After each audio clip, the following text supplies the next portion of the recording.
ensemble. mais ngeen permettre ma aussi ñu julli ci yonentam bu tedd bi sallallahu alayhi wa sallam mi nga xam ne bu dul woon moom yàlla du sawar ci sàkk mi di nuyu ku nekk sa tur ak sa sant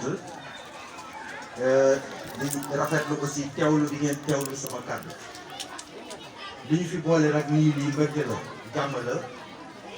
yàlla ko yàlla yokk remise de prix loolu fu mu am ci école ñun ci sunuy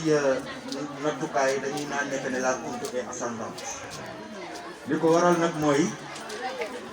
communauté éducative buñ ko waxee c'est parce que am nañ ci biir parents d'élèves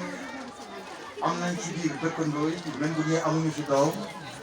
mais am na ci biir aussi les élèves et l'équipe pédagogique loolu nag sama discours bi ci sori lu dul un discours de félicitation ne leen lii yombul parce que école yu bëri dañu def lii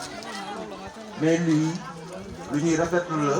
dinañ ci féliciter mais aussi di leen encourager